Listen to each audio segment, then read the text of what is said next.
은혜로운 찬양에 감사를 드립니다. 지난 주 중에 어떤 교우님과 대화를 하다가 목사님 영상 예배를 드리는데도 졸립디다 그러더라고요. 집에서 이제 큰 화면 텔레비전으로 유튜브 연결해 놓고, 요즘은 텔레비전으로 유튜브가 연결이 됩니다. 예배를 드리다가 졸았대요. 소파가 편안하니까 졸음이 없디다 그러더라고요. 그래서 마음속으로 설교를 얼마나 지루하게 했으면 좋으셨을까. 안 졸리는 설교를 해야 되는데 저는 곧 하나님 은혜인 줄로 믿고 그 대신 푹 주무시지는 마시기를 바랍니다. 가정에서 예배 드리시는 교우님들, 할렐루야로 부활하신 예수님을 온 마음과 영성으로 영접하게 되시기를 주님의 이름으로 축원드립니다. 오늘 요절의 말씀은 19절입니다. 예수께서 오사, 20절에 제자들이 보고, 부활하신 예수님을 제자들이 보았습니다. 여러분, 부활하신 예수님이 제자들을 만나셨는데 제자들에게 하신 말씀 세 가지입니다. 평안할지어다, 성령 받으라, 용서하라. 오늘 말씀의 3대지입니다. 여러분, 부활은 죽었다가 살아난 것만을 부활이라고 말하지 않아요. 오늘 새벽기도 시간 묵상했던 바 잠깐 돌아보면 성경에 죽었다 살아난 사람이 7명 기록되어져 있습니다. 열왕기상 17장에 사르밧 과부의 아들, 열왕기하 4장에 수넴 여인의 아들, 마가복음 5장에 야이로의 딸, 누가복음 7장에 나인성 과부의 아들, 요한복음 11장에 나사로, 사도행전 9장에 다비다, 사도행전 20장에 유두고, 도합 7명이 죽었다가 살아났습니다. 부활이라 합니까? 아니요. 사르밧 과부의 아들이 죽었다 살아났습니다. 부활했다라고 성경에 표현하지 않아요. 죽어 여러 날이 지나 냄새까지 났던 나사로가 살아났습니다. 부활이라 하지 않아요. 부활, 아나스타시스, 완벽한 몸으로의 부활을 의미하는 말씀입니다. 여러분, 우리 예수님 부활하셨는데 우리 착각합니다. 영적 부활이겠지. 아니요, 육적 부활입니다. 온전한 육신으로, 만지면 만져지는 몸으로, 음식을 잡수시면 음식을 소화하는 몸으로 부활하신 분이 우리 구주 예수님이신 줄로 깨닫고 믿으시기를 주님의 이름으로 축원합니다. 우리 예수님은 동시에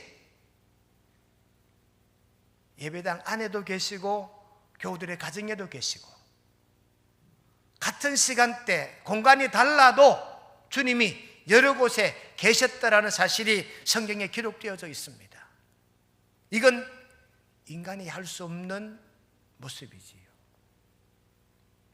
부활하신 예수님이 동시대 한국에도 계시고 미국에도 계시고 영국에도 계셔요. 그러니 여러분, 하나님이 아니시고는, 예수님이 아니시고는 결코 이룰 수 없는 부활, 그 부활이 오늘 저와 여러분들이 온 마음으로 영접한 부활인 줄로 깨달아 믿으시기를 주님의 이름으로 축원합니다. 그러니 우리는 예수님 부활하셨다는 증언하는 삶을 살아야 돼요. 여러분, 예수님 부활을 맨 처음 목격한 사람이 막달라 마리아입니다. 누가복음 8장 2절에 따르면 막달라 마리아는 7 귀신 들린 여자였습니다. 예수님의 부활을 첫 번째 보고 예수님 부활하셨다라고 말한 사람이 막달라 마리아예요. 그런데 이 여인이요, 귀신 들렸던 여인이에요. 그리고요, 직업 여성이었어요.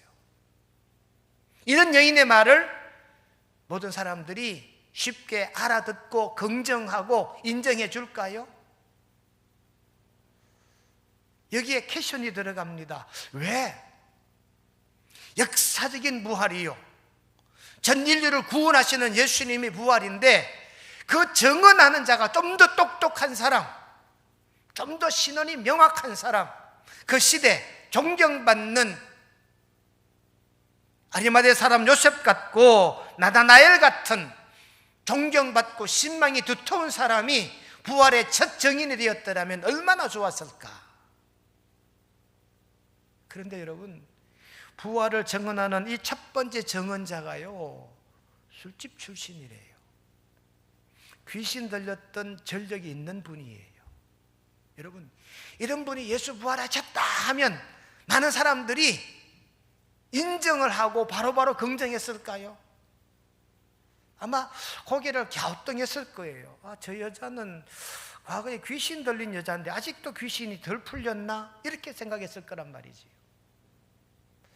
저 여자는 과거에 직업 여성이었는데 과연 우리가 신뢰해도 될까? 이런 의심이 들었을 거란 말이에요. 왜 그랬을까? 여러분, 우리는 어떤 사건이나 어떤 사고를 당했을 때 증인을 찾습니다. 증거물을 확인하려고 합니다. 증거 있나? 증인이 있냐? 묻지요. 그때 증인이 있습니다. 옛날에 귀신 들렸던 여자입니다. 이 여자가 내 증인입니다. 그러면 판사나 수사기관에서 고개를 갸우뚱 하겠지요. 그런 사람 말고 좀 더 확실히 누가 봐도 공신력이 있는 사람, 그런 사람을 증인으로 내세울 사람 없습니까? 반문할 거예요. 여러분, 성경에 의하면 두 번째 부활하신 예수님을 만난 사람들이 오늘 본문의 제자들입니다. 얼마나 부족합니까? 오늘 19절을 보십시오. 유대인들이 두려워서 문을 꼭 닫아뒀어요. 혹시 쳐들어올까 봐. 그 꼭 닫아둔 제자들에게 문도 열지 않고 주님이 제자들이 있는 공간으로 들어오셨어요. 19절에 분명히 예수께서 오사 가운데 서서 너에게 평강이 있을지어다, 제1성 말씀을 하시고 계십니다. 두 번째 증인들도요, 부족한 사람들입니다. 두려움에 떠는 사람들입니다. 예수님을 추종했던 사람들입니다. 예수님의 두 번째 부활 증인들, 이 예수님의 제자들이요, 그야말로 공신력이 있는 사람들이었더라면 어부였고요, 제자들의 그 직업이 다양하지 않습니까? 이런 제자들에게 주님이 나타나셨는데, 나타나신 이 주님께서 제자들에게 오늘 성경 21절에 보시면 아버지께서 나를 보내신 것 같이 나도 너희를 보내노라 그랬어요. 어디로 보낸단 말입니까? 부활의 증인으로 보낸다는 얘기예요. 그러니 오늘 요한복음 20장까지 부활의 증인은 두 종류입니다. 귀신 들렸던 역사를 가진 여자, 그리고 두려움에 떨고 있는 제자들. 여러분, 주님의 이 부활이요, 좀 더 멋있게, 좀 더 파워풀하게 천군 천사들이 하늘에 번개를 번쩍이며 예수 부활하셨다라고, 아니면 본디오 빌라도가 붉은 베옷을 입고 회개하면서 내가 잘못했노라고, 내가 예수님이 하나님의 독생자 예수 그리스도이시고 내가 정말 이 예수님의 재판을 잘못했노라고 회개하면서 예수님 부활하셨다라고 그렇게 공인했더라면 마치 사이다 같은 우리의 속마음을 시원하게 하는 주님의 부활이었지 않습니까? 그런데 예수님의 부활을 이야기하는 사람들을 보니까 공신력이 떨어집니다. 예수님의 추종 세력들입니다. 아마 예수 부활을 믿지 않았던 당시의 사람들이라면 저거 편 아니가, 저거 제자 아니가, 그러니 시체를 훔쳐다 감춰놓고 부활이라고 얘기한다 할 수 있을 거예요. 여러분, 왜 그랬을까요?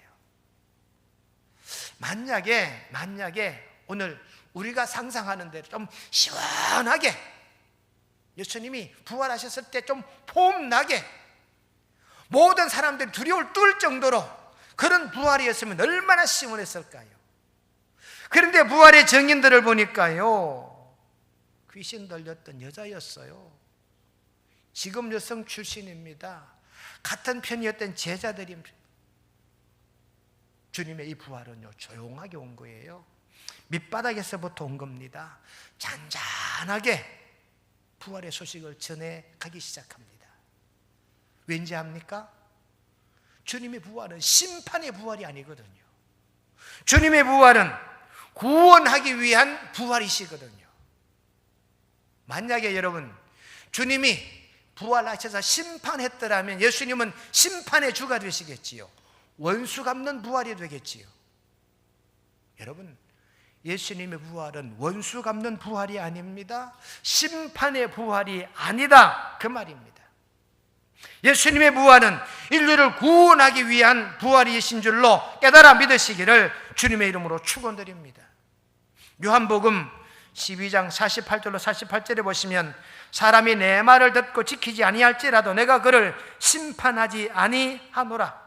내가 온 것은 세상을 심판하려 함이 아니요 세상을 구원하려 함이로다. 여러분 예수님의 공생애 전체가 구원을 위한 공생애였거든요. 심판을 위한 공생애가 아니에요. 원수 갚는 공생애가 아니었어요. 심판의 부활이 아닙니다. 원수 갚는 부활이 아닙니다. 주님의 부활은 구원을 위한 부활이었다는 사실을 깨닫고 믿으시기를 간절히 바랍니다. 그러니 예수님의 일생은 구원의 일생입니다. 인카네이션, 성육신한 것도, sanctification, justification, glorification, 중생하고 거듭나고 성화되고 의화되며 거룩하게 된 이 모든 일련의 주님의 공생애가 한마디 심판의 주로 오시기 아니에요. 구원을 이루기 위한, 인류를 구원하기 위한 주님의 이 땅 인카네이션 성육신이셨고, 또한 우리 인류를 구원하기 위한 십자가 지심이었고, 우리를 구원하기 위한 예수님의 부활인 줄로 깨달아 믿으시기를 주님의 이름으로 간절히 축원드립니다. 그래서 우리가 예수님의 부활을 구속사적 시각으로 봐야 되는 거예요. 억울하지요? 생각해봐요. 배신자들 소굴이었습니다. 믿었던 제자들조차도 등을 돌리고 좌절하고 낙심합니다. 일반적인 생각 같으면 정말 심판으로 오셔서 모든 사람들을 업이 꾸짖으시기 원하시는 주님이실 것인데 주님 아니었어요. 주님 오셔서 하신 말씀이 뭡니까? 너희들에게 평강이 있을지어다. 너희가 성령을 받을지어다. 너희 이웃들을 용서하라 하신 줄로 깨달아 믿으시기를 주님의 이름으로 간절히 축원드립니다. 하여 부활하신 예수님을 우리가 온 마음으로 영접하면 어떻게 되느냐? 평안하게 되는 줄로 믿습니다. 한번 따라 하십시다. 평강이 있을지어다. 누가 하신 말씀입니까? 부활하신 예수님. 부활하신 예수님이 제자들에게 너희들에게 평강이 있을지어다. 여러분, 제자들이 평안했을까요? 아닙니다. 3년 동안 동고동락하면서 누차에 걸쳐 순환의 얘기를 들었습니다. 그런데 막상 자기들이 그렇게 사랑했던 스승 주님이 십자가를 지고 골고다의 상에 돌아가시고 아리마대 사람 요셉의 무덤에 갇혀시고 제자들이 좌절하고 절망한 거지요. 실망하고 꿈을 잃어버린 거지요. 마음에 평안이 있었을까요? 평안이 사라진 것이지요. 여러분, 내 가족 중에 누가 아프다 해도 평안이 없잖아요.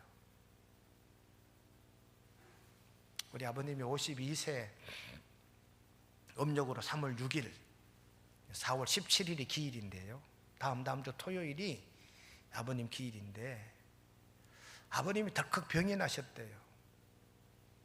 자식들의 마음이 평안할까요? 평안치 않지요. 지금처럼 휴대폰 시대가 아니니까 집에 달려가거나 전화를 해야 돼요. 전화하니까 야야 나 아버지 좀 큰 일인 것 같다 그러시지요. 그래서 집에 달려가서 아버지 병원에 계시는데 주치의가 장남 보작한다 그러더라고요. 가슴이 철렁 내려앉지요. 중한 병이 아니면 뭐 장남 가족도 보자 할까요? 그냥 치료하시지요. 근데 어머니가 오시더니 네 보고 오락하더라, 맏아들 오락하더라. 그 말 듣는 순간에 철렁해요. 그때 순간 기억하면 여러분 마음이 무너지는 것 같지. 그러니까 골수염인 것 같습니다. 척추뼈에 고름이 막 배어나온대요. 마음이 편했을까요 여러분? 마음 편치 않지요. 그렇게 병원에 2개월, 집에 오셔서 2주 만에 돌아가셨거든요. 평안이 없어요 여러분.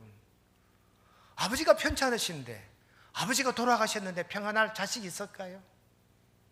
아마 제자들도 이런 심정이었을 것 같습니다.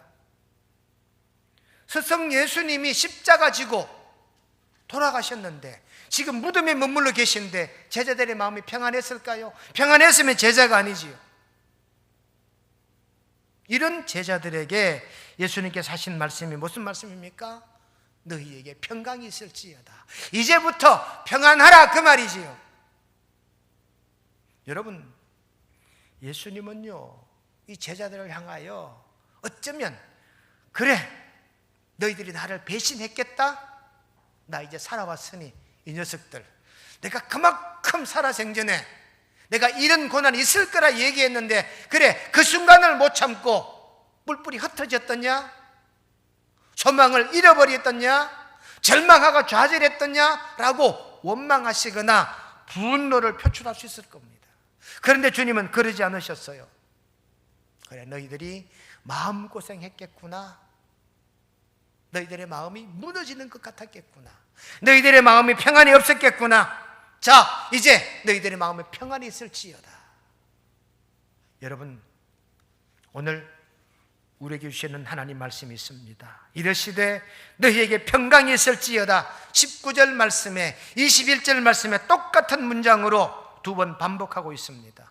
요한복음 14장 27절에도 보니까 평안을 너희에게 끼치노니 곧 나의 평안을 너희에게 주노라 그랬습니다. 여러분, 원망하실 법한데, 잘못을 징계하실 법한데, 야단치실 법한데 주님이 아니었어요. 오히려 제자들에게, 배신자들에게 평강이 있을지어다 하셨어요.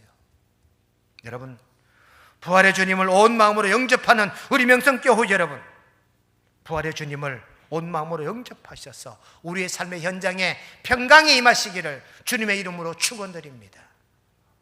사업에도 평강이 임하시고, 직장에도 평강이 임하시고, 우리 교우님들 가정에도 부활하신 주님을 영접하심으로 주님이 선포하신 말씀대로 평강이 있을지어다, 이 말씀을 복된 말씀으로 받아 누리는 우리 명성의 온 교우님들이 다 되시기를 주님의 이름으로 축원드립니다. 두 번째, 주님이 제자들에게 성령을 받으라 그러셨어요. 한번 따라 하십시다. 성령을 받으라. 누구 말씀입니까? 부활하신 예수님.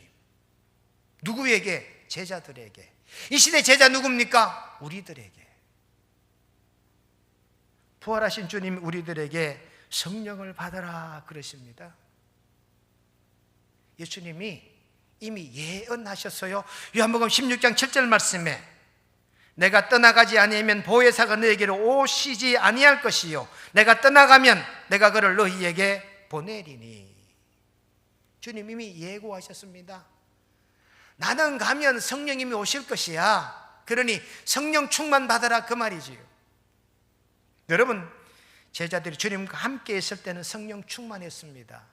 그런데 주님이 떠나가시니까, 주님이 안에 계신다 생각하니까 제자들의 영성이 극도로 쇠약해진 거지요.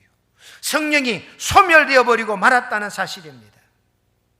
예수님이 그토록 성령, 요한복음 14장 26절 말씀에도 보혜사 곧 아버지께서 내 이름으로 보내실 성령, 그가 너에게 모든 것을 가르치고 내가 말한 모든 것을 생각나게 하리라 그러셨잖아요. 이런 성령님이 제자들로부터 소멸되니까 주님이 다시 오셔서 제자들에게 성령 받으라 하셨어요. 어떻게 해요? 오늘 성경 말씀 보십시오. 성경에 숨을 내쉬며 이르시되, 분명히 오늘 말씀 가운데 22절 말씀에 그들을 향하사 숨을 내쉬며 이르시되 성령을 받으라. 숨을 내쉬며 후 하는, 창세기에 하나님이 천지를 창조하신 다음에 맨 마지막에 흙으로 사람을 빚으사 그 코에 생기, 후, 하나님의 생기, 하나님의 숨결, 하나님의 바람, 네피시, 루아흐, 이게 공기요 호흡이거든요. 여러분, 오늘 예수님께서 숨을 내뱉으시며 성령 받으라 그러셨어요. 성령의 바람을 받으라 그 말이지요. 여러분, 삼국지 가운데 적벽대전에 키가 하나 있습니다. 적벽대전에 승리는 제갈공명이 했고 조조가 졌잖아요. 제갈공명이 이긴 비결이 뭔지 압니까? 동풍을 이용했거든요. 바람을 이용했거든요. 그러니까 제갈공명이 바람에 때를 맞춘 겁니다. 바람을 던지고 조조군을 공격했고요. 조조는요, 바람을 맞닥뜨리면서 공격해 올라와요. 누가 이길까요? 바람을 등에 입은 제갈공명이 이긴 거지요. 중학교 교과 과목이 있잖아요. 무역풍. 중국의 3대 보물, 도자기, 비단, 차. 이 중국의 3대 이 보물들을 유럽으로 싣고가 팔아 부자가 된 사람들이 있습니다. 베니스 상인 같은 분들, 이들이요 무역풍을 이용한 사람들이에요. 1년 중에 무역풍 부는 그 계절에, 그 무역풍 계절에 맞추어 배를 가지고 올라옵니다. 그리고 그 배 안에 중국의 보물들, 도자기, 차, 비단을 가득 실은 거예요. 그리고 돈만 올려놓으면 통해서 쓸어오는 무역풍에 따라 배는 가만 놔둬도 자동적으로 유럽 배가 전진해 가게 되는 것이, 바람을 이용한 무역이었다 해서 무역풍이라고 말합니다. 여러분, 오늘 부활하신 주님께서 제자들에게 숨을 내쉬며 성령을 받으라 그렇게 말씀하십니다. 성령의 바람을 다시 한번 맞이하는 저와 여러분 되시기를 주님의 이름으로 축원드립니다. 출애굽 때도 이 바람을 이용했어요. 14장, 출애굽기 14장 21절에 보니까 모세가 바다 위로 손을 내밀매 여호와께서 큰 동풍을 밤새도록 바닷물을 물러가게 하시니, 바람이 일어나 바다를 갈라지게 한 거예요. 사도행전 2장 2절로 4절에 보니까 호련히 하늘로부터 급하고 강한 바람 같은 소리가 있어 이 바람 소리로 성령 충만의 은혜가 임하게 된 줄로 믿습니다.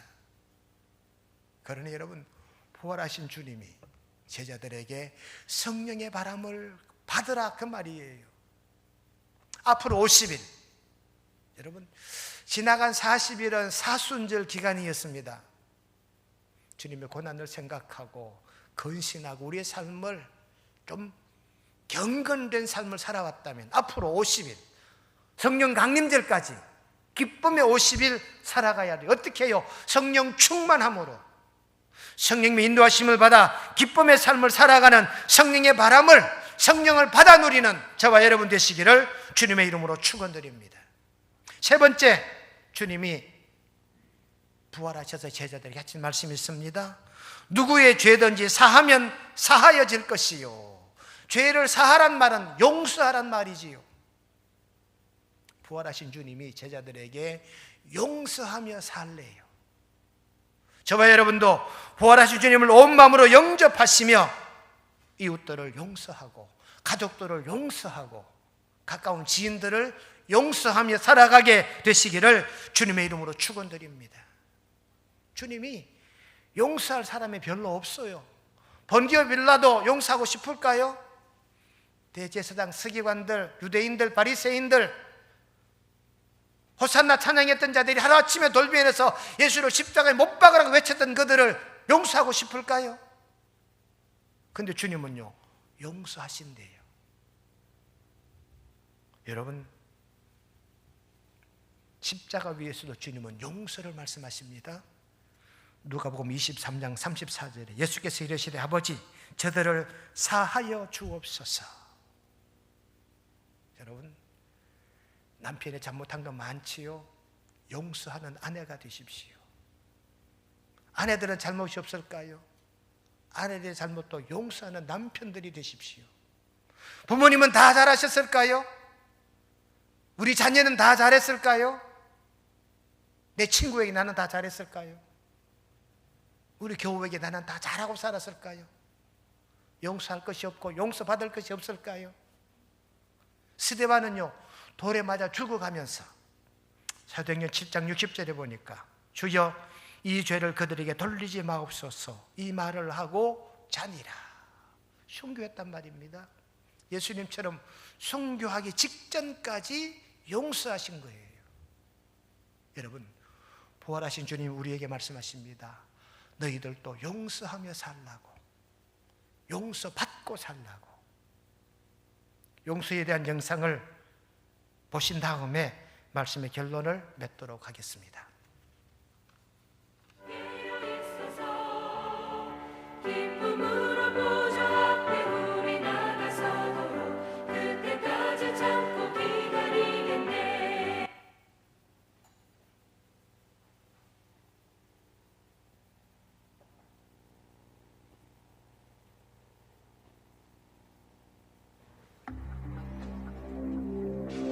On November 5th, 2003, all doubt of Ridgway's guilt was erased. He pleaded guilty to the murders of 48 women. He'd made a deal to cooperate with the prosecution to provide more information on his victims and the whereabouts of their remains. In doing so, he avoided a trial and possible death penalty. Mr. Ridgway, how do you plead to the charge of aggravated murder in the first degree as charged in count 1 for the death of Wendy Lee Caulfield? Guilty. How do you plead to the charge of aggravated murder in the first degree as charged in count 2? Guilty. Guilty. Guilty. It's like he didn't have any remorse at all for what he had done. You know, he killed so many people, he didn't remember who they were, what they looked like. I just couldn't believe that somebody could kill all those people and not remember them. Neither could the angry relatives of his victims, who were invited to speak in court when Ridgway was sentenced to life without parole on December 18, 2003. You had said your memory, when it comes to all of the women you took, was gone. Our memory is not. In your words, you said that they didn't mean anything to you, but she meant everything to us. She was a mother, she was a wife, she was a sister, and we miss her. Gary Ridgway sat there stone-faced as victims' relatives damned him and mocked him. He's an animal. I wish for him to have a long, suffering, cruel death. He's gonna go to hell, and that's where he belongs. But then the emotionless facade finally cracked when the father of one of his victims appeared to surprise him with a dose of human kindness. Mr. Ridgway, there are people here that hate you. I'm not one of them. You've made it difficult to live up to what I believe, and that is what God says to do, and that's to forgive. You are forgiven, sir.